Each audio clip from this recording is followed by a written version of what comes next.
Salut à toutes et à tous. Donc, nous continuons notre étude des nombres complexes.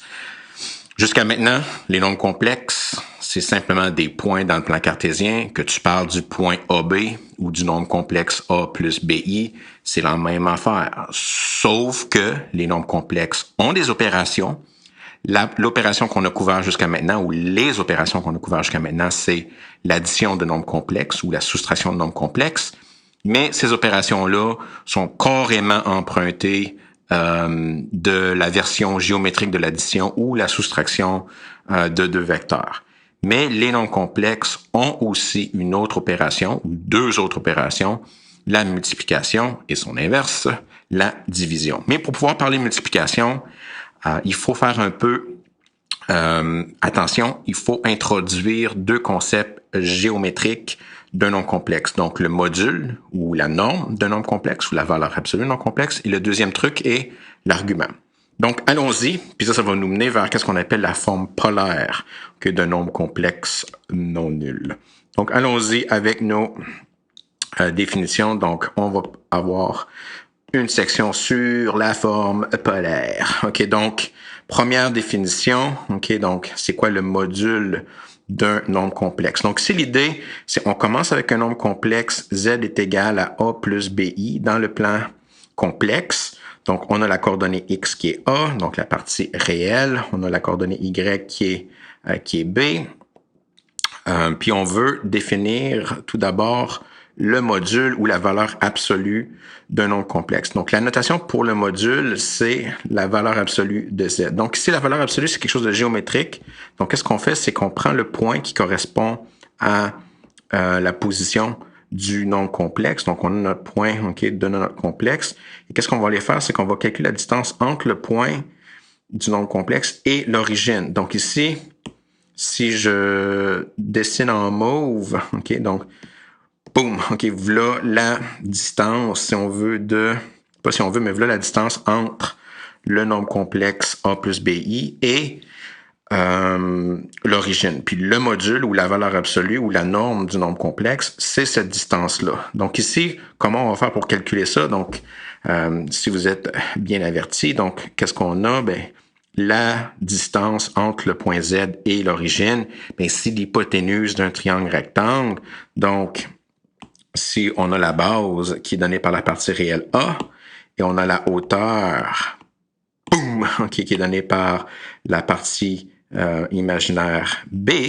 Donc, si on cherche la valeur de l'hypoténuse, mais par le théorème de Pythagore, donc si on veut calculer ça, donc c'est ma remarque, par le théorème de Pythagore, mais la valeur absolue de Z, ben, c'est A au carré plus B au carré.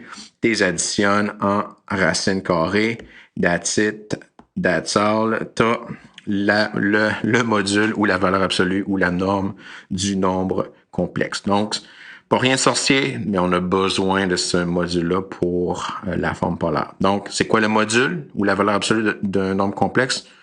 Donc, c'est juste la distance entre le nombre complexe et l'origine. Puis, si tu veux le calculer, ben c'est a au carré plus b au carré.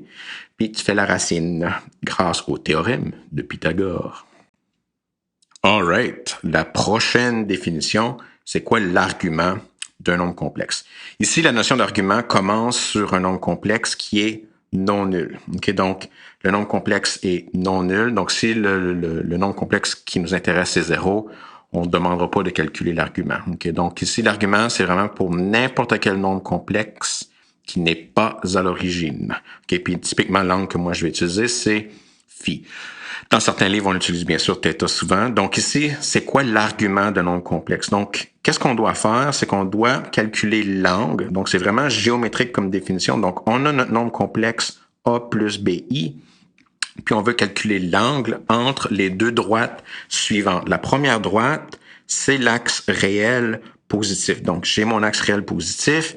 Puis ensuite, la deuxième droite que je vais considérer pour trouver mon angle, c'est celle qui suit le segment de droite qu'on a utilisé pour notre définition de notre argument. Donc, et l'angle qu'on cherche, c'est l'angle entre ces deux, boum, ces deux droites-là. Donc, c'est l'angle phi, c'est l'angle entre le côté positif de l'axe réel et le segment de droite qui lie le nombre complexe à l'origine. Donc ça, c'est notre phi. Donc typiquement, moi, juste pour vous écœurer, ok, je vais utiliser un angle entre moins 180 degrés et 180 degrés. Donc typiquement, moi, la direction qui m'allume, entre guillemets, c'est cette direction suivante ici. Donc moi, j'aime partir de moins 180 degrés jusqu'à 180 degrés.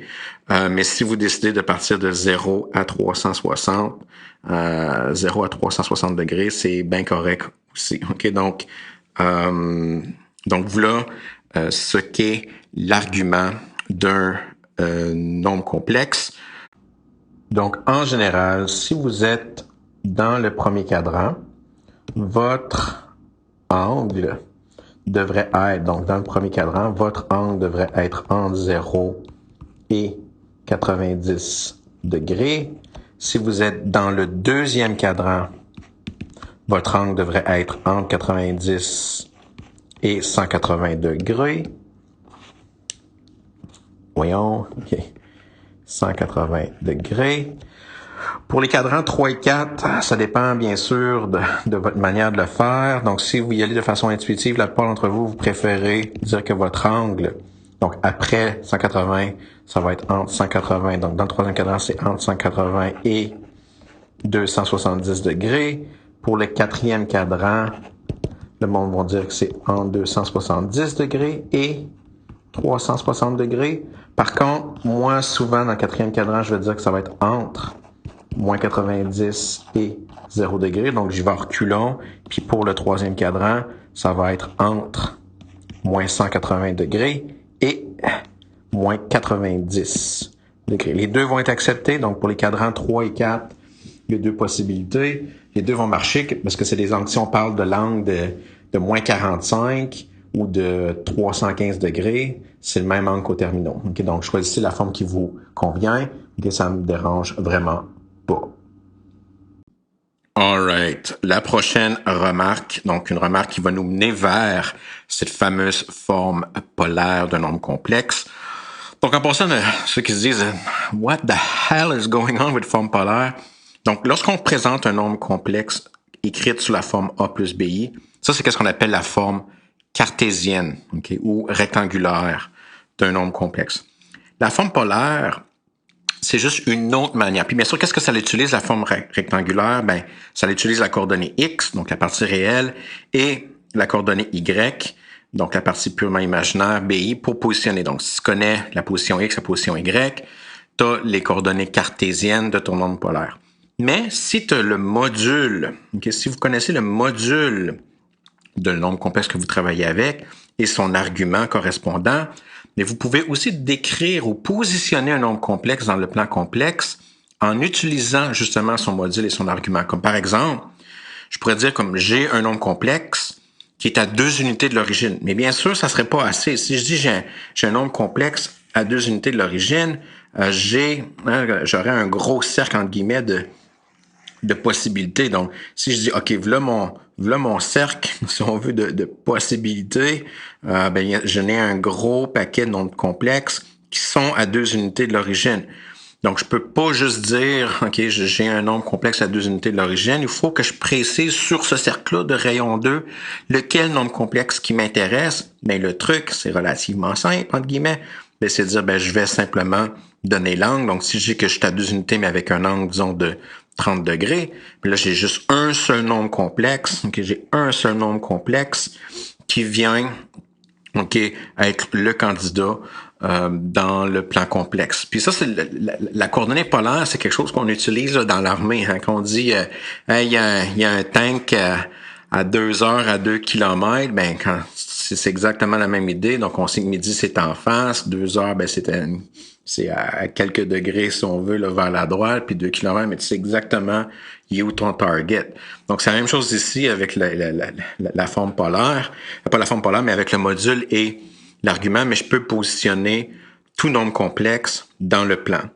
Puis une couple de remarques qui sont importantes ici. Donc, qu'est-ce qui arriverait si je calculerais le cos de phi? Donc, on se souvient que le cosinus d'un angle, c'est le côté adjacent qui est A, divisé par l'hypoténuse. Puis c'est quoi l'hypoténuse? ben, c'est le module. Donc, c'est boum. OK, donc, je sais que le cos de phi, c'est A divisé, donc le côté opposé divisé par l'hypoténuse, donc A divisé par la valeur absolue de Z.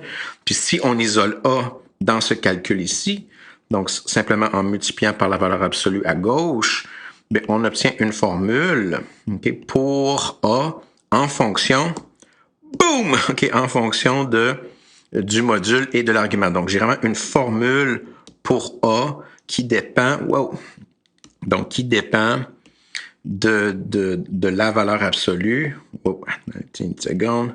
So, vous voyez pas là, les trucs en coulisses, là. Donc, ici, attendez une seconde. Ah, je l'avais super bien dit. Donc, il faut que je le fasse réapparaître. Donc, 1, 2, 3, boom! Bon, là, il a bien apparu. Hein? Fail. What a fail. OK, so, donc, si j'ai une formule pour A qui dépend juste de l'argument et du module. Même chose pour sin. Je sais que sin, c'est quoi par définition? Le sin de phi, mais c'est le côté opposé qui va être donné par la partie imaginaire, divisé par l'hypoténuse. Donc, boum! OK, donc je vais avoir B sur Z. Puis si j'isole le B dans cette équation-ci, donc si j'isole le B dans cette équation ici, qu'est-ce que je vais obtenir? Donc, here we go! OK, donc B, c'est égal à la valeur absolue de Z fois sin θ. Donc, j'ai une formule pour le côté, pour la partie, pour la partie B qui dépend juste du module et de l'argument. Donc, tout ça pour dire maintenant que si je commence avec la forme cartésienne,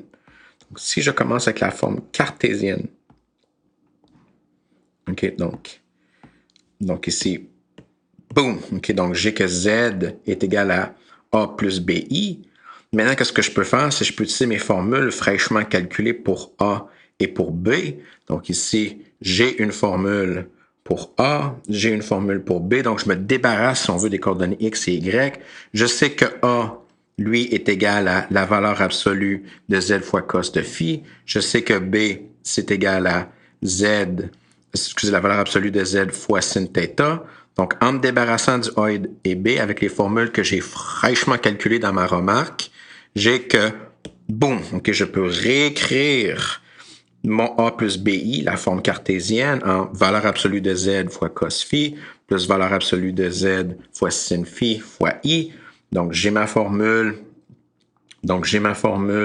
pour A, j'ai ma formule pour B qui dépend juste du module et de la valeur absolue. Puis maintenant, la seule chose que je fais à la fin, c'est que je vois que ces deux termes-là ont une valeur absolue de Z en commun. Donc, je vais simplement mettre en évidence la valeur absolue de Z. Et qu'est-ce que j'obtiens à la fin? Boum! J'obtiens la fameuse forme polaire du nombre complexe. Lorsqu'on écrit un nombre complexe de la forme son module en premier, fois, ouvre une parenthèse, cos de phi plus I sin de phi, c'est qu'est-ce qu'on appelle la forme polaire d'un nombre complexe que j'écris comme définition en dessous. Okay, donc ici, c'est la forme polaire. Donc, il y a deux manières de positionner un nombre complexe dans le plan. Forme cartésienne, coordonnées X et Y, donc AB, donc j'ai A plus BI, ou la forme polaire, j'ai la distance, j'ai l'argument, donc c'est la distance, donc le module fois, ouvre la parenthèse, cos de l'argument plus I fois sin de l'argument, ferme la parenthèse, ça c'est la forme polaire. Donc, il y a deux manières équivalentes de mettre les nombres complexes dans le plan, sauf pour 0. OK, 0 c'est 0, mais lui, il n'y a pas trop de problème. Donc, j'ai 8 exemples. Ces 8 exemples-là, c'est vraiment des exemples parce que là, on n'a pas besoin de rien mesurer. Les angles sont faciles à déterminer juste par inspection. Donc, premièrement, bien sûr, le nombre complexe I. Donc, c'est quoi la forme polaire du nombre complexe I? Donc, sa forme polaire à lui va être très importante, donc on va réutiliser ça beaucoup. Donc, le nombre complexe I, on sait il est où? Une unité au-dessus de l'origine. Donc, qu'est-ce qu'on a besoin pour la forme polaire? On a besoin de sa distance. Donc, comment loin qui est de l'origine? Il est bien sûr à une unité de loin. C'est quoi son angle entre justement ce segment de droite-là et le côté positif de l'axe des X? Mais j'ai un angle de 90 degrés. Donc, son argument, c'est 90. Donc, pour le nombre I, j'ai que sa distance de l'origine ou sa valeur absolue, c'est 1. Son argument, c'est 90 degrés.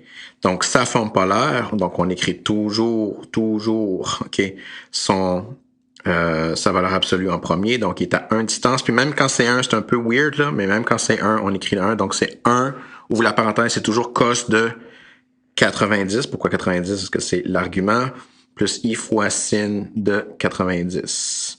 Donc, voilà ma forme polaire. Donc, le nombre i, c'est aussi 1 fois cos de 90 plus i fois sin de 90. Donc, voilà sa forme polaire. Le deuxième chiffre qui m'intéresse, c'est moins 2i. Donc, premièrement, moins 2i, comment loin qui est? Il est à 2 unités. Donc, toutes les distances, c'est toujours positif. Il est à 2 unités de l'origine. Puis pour son angle, lui, son angle, si je le calcule entre 0 et 360 degrés, mais j'ai un angle de 278. Donc, pour moins 2i, j'ai une distance de 2 avec un argument de 270 degrés. Donc, sa forme polaire, c'est 2 fois cos de 270 plus i fois sin de 270. Donc, prochain exemple, le moins 1. Moins 1 aussi qui est un point qui est important pour nous, là, pour une des grosses preuves qu'on va faire tantôt dans une prochaine section lorsqu'on va parler de multiplication. Donc, moins 1, premièrement, comment loin de l'origine qui est? Il est à une unité de l'origine. C'est quoi son angle? Son angle à lui, j'ai un angle de 180 degrés. Donc, pour moins 1, je suis à 1 unité de l'origine avec un angle de 180 degrés. Donc, sa forme polaire, c'est 1 fois cos de 180 plus i fois sin de 180. J'ai aussi le nombre 3. Le nombre 3, comment loin qui est de l'origine? Le nombre 3 est à 3 unités de l'origine. Puis bien sûr, puisque 3 est sur le côté positif de l'axe réel, son angle, c'est simplement à 0 degré. Donc, le nombre 3, sa valeur absolue, c'est 3. Son argument, c'est 0. Donc, sa forme polaire, c'est 3 fois, ouvre la parenthèse, cos de 0 degré, plus i fois sin de 0 degré. Donc, là, la forme polaire du nombre 3. C'est un peu compliqué, là, mais c'est comme ça, sa forme polaire. Donc, j'ai d'autres nombres 1 plus i. Donc, le nombre 1 plus i, lui, comment loin qui est de l'origine.